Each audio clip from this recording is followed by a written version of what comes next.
Hello friends, welcome to V1 Tamil jobs. இந்த வீடியோவில் நம்ம பார்க்க போகிற ஜாப் நோட்டிஃபிகேஷன் என்னென்னு பார்த்தீங்கன்னா, நம்ம SBI அதாவது ஸ்டேட் பேங்க் ஆஃப் இந்தியாவில் டிகிரி முடித்தவங்களுக்கான ஒரு சூப்பர் வேலைவாய்ப்பு அனௌன்ஸ் பண்ணியிருக்காங்க. அதுக்கான ஃபுல் டீட்டெயில்ஸை தான் இந்த வீடியோவில் கொடுத்துருக்கேன். வீடியோவை ஸ்கிப் பண்ணாமல் பாருங்கள்.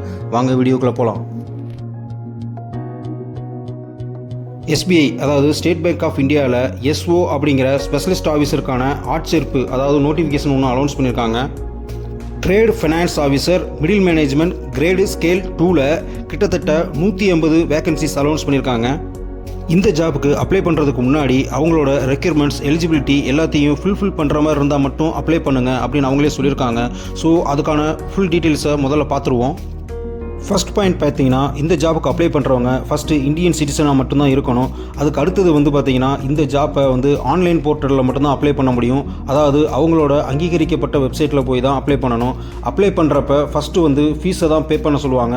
அந்த ஃபீஸை அவங்க அக்செப்ட் பண்ணதுக்கப்புறம் தான் நம்ம ஃபர்தராக ஆன்லைனில் நம்மளோட அப்ளிகேஷனை ஃபில் பண்ண முடியும்.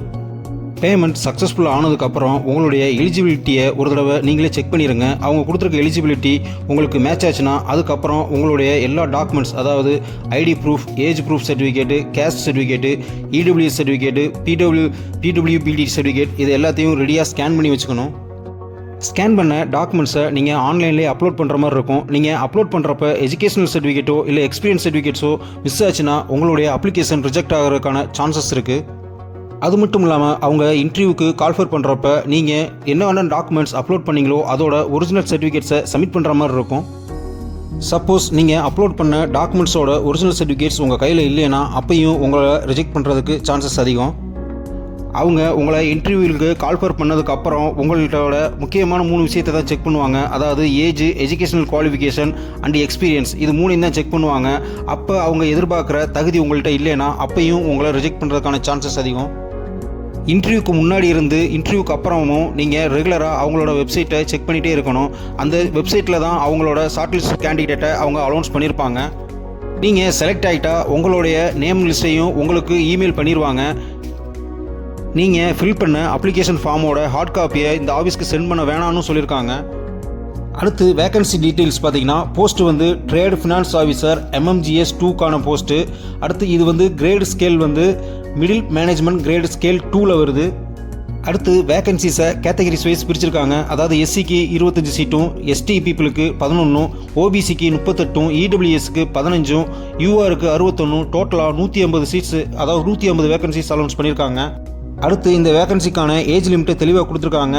அதாவது ஏஜ் ஆஸ் ஆன் 31/12/2023 படி மினிமம் 23 வயசும் மேக்ஸிமம் 32 வயசும் இருக்கணும்னு சொல்லியிருக்காங்க. அடுத்து பிளேஸ் ஆஃப் போஸ்டிங் பார்த்தீங்கன்னா ஹைதராபாத் அண்ட் கொல்கட்டான்னு கொடுத்துருக்காங்க. அடுத்து இதுக்கான செலெக்ஷன் ப்ராசஸ் பார்த்தீங்கன்னா ஷார்ட் லிஸ்டிங் அண்ட் இன்டர்வியூ மட்டும்தான் சொல்லியிருக்காங்க. அடுத்து நீங்கள் கேட்டகரி வைஸோ இல்லை EWS வைஸோ ஏதாவது ரிசர்வேஷன் எதிர்பார்த்தா அதுக்கான சர்டிஃபிகேட்ஸை கவர்மெண்ட் ரூல்ஸ் படி சப்மிட் பண்ணணும்னு சொல்லியிருக்காங்க. Place of posting Hyderabad and கொல்கத்தான்னு கொடுத்துருந்தாலும் உங்களை இந்தியாவில் எங்கே வேணாலும் அவங்க அப்பாயின்ட் பண்ணுறதுக்கு ரூல்ஸ் இருக்குன்னு போட்டிருக்காங்க. இந்த ஜாபுக்கான எஜுகேஷனல் குவாலிஃபிகேஷன் பார்த்திங்கன்னா, அங்கீகரிக்கப்பட்ட பல்கலைக்கழகம் இல்லைனா நிறுவனத்திலிருந்து ஒரு பட்டதாரியாக இருக்கணும். அதாவது கிராஜுவேட்டாக இருக்கணும். அது எந்த டிபார்ட்மெண்ட் கிராஜுவேட்டாக இருந்தாலும் பரவாயில்லன்னு சொல்லிடுறாங்க. அடுத்தது முக்கியமானது IIBF மூலம் நீங்கள் சர்டிஃபிகேட் வாங்கியிருக்கணும். அதாவது Indian institute of banking and ஃபினான்ஸில் நீங்கள் சர்டிஃபிகேட் வாங்கியிருக்கணும். அடுத்து அதர் குவாலிஃபிகேஷன் பார்த்தீங்கன்னா, certificate for documentary credit specialist அப்படின்ற சர்டிஃபிகேட் வாங்கியிருக்கணும். அதாவது அந்நிய செலாவணி சான்றிதழ், இன்னொன்று ஆவணக்கடன் நிபுணருக்கான சான்றிதழ், இதைத்தான் CDCSன்னு சொல்லுவாங்க. அடுத்து ட்ரேட் ஃபினான்ஸ்லேயும் நீங்கள் இன்டர்நேஷ்னல் பேங்கிங்லேயும் சர்டிஃபிகேட் வச்சுருந்தா உங்களது ப்ரிஃபரபுளாக இருக்கும்னு சொல்லியிருக்காங்க. அடுத்து இதுக்கான செலெக்ஷன் ப்ராசஸ் தான். செலெக்ஷன் ப்ராசஸ் பார்த்தீங்கன்னா ஃபஸ்ட்டு இன்டர்வியூ தான். இன்டர்வியூவில் இவங்க 100 மார்க்ஸஸ்க்கு கொஸ்டின்ஸ் அலாட் பண்ணியிருப்பாங்க. இந்த 100 மார்க்ஸும் பார்த்தீங்கன்னா உங்களோட எஜுகேஷனல் சர்டிஃபிகேட்டு, உங்களோட எக்ஸ்பீரியன்ஸ் சர்டிஃபிகேட்டு, நீங்கள் வச்சிருக்க எக்ஸ்ட்ரா சர்டிஃபிகேட்ஸ், இதுக்கு பூரா கால்குலேட் பண்ணிகிட்டே வருவாங்க. அந்த இன்டர்வியூவில் நீங்கள் சொல்கிற கொஸ்டின்ஸை பொறுத்தும் அவங்க மார்க் ஃபில் பண்ணுவாங்க. சப்போஸ் ஒன்றுக்கு மேற்பட்ட ஆள்கள் சேம் மார்க்ஸ் எடுத்திருந்தால் அவங்களுக்கு கட் ஆஃப் மார்க்ஸ் மூலமாக செலக்ட் பண்ணிடுவாங்க. இந்த இன்டர்வியூவில் உங்கள் சர்டிஃபிகேட்ஸை செக் பண்ணுறது மட்டும் இல்லாமல் உங்களுக்கு மெடிக்கல் செக்கப்பும் பண்ணுவோன்னு சொல்லியிருக்காங்க. ஷார்ட்லிஸ்டான ஆளுகளை அவங்க பேங்க் போர்ட்டலில் தான் அனௌன்ஸ் பண்ணுவாங்க. இல்லைன்னா டைரெக்டாக உங்களோட இமெயிலுக்கு தான் காண்டாக்ட் பண்ணுவாங்க.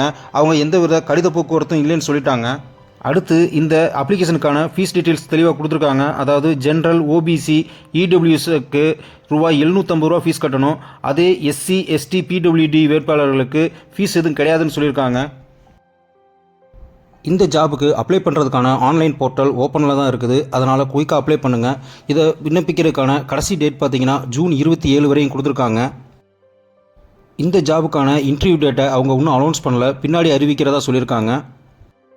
இந்த ஜாப் அப்ளை பண்ணுறதுக்கான நோட்டிஃபிகேஷன் லிங்க்கும் வெப்சைட் அட்ரஸும் டிஸ்கிரிப்ஷனில் கொடுத்துருக்கேன், மறக்காமல் யூஸ் பண்ணிக்கோங்க. சப்போஸ் உங்கள் ஃப்ரெண்ட்ஸ் யாராவது பேங்க் ஜாப்க்காக வெயிட் பண்ணிட்டு இருந்தாங்கன்னா, ப்ரிப்பேர் பண்ணிட்டு இருந்தாங்கன்னா அவங்களுக்கு இந்த வீடியோவை ஷேர் பண்ணுங்கள். மறக்காமல் V1 தமிழ் ஜாப் யூடியூப் சேனலை சப்ஸ்கிரைப் பண்ணுங்கள், லைக் பண்ணுங்கள், ஷேர் பண்ணுங்கள், கமெண்ட் பண்ணுங்கள். உங்களுடைய ஆதரவு எங்களுக்கும் எப்பயுமே வேணும். அப்ளை பண்ணுறதுக்கு முன்னாடி நோட்டிஃபிகேஷனை தெளிவாக ஒரு தடவை நீங்களும் படிச்சிருங்க. அதுக்கப்புறமா அப்ளை பண்ணுங்கள். Thank you guys, all the best.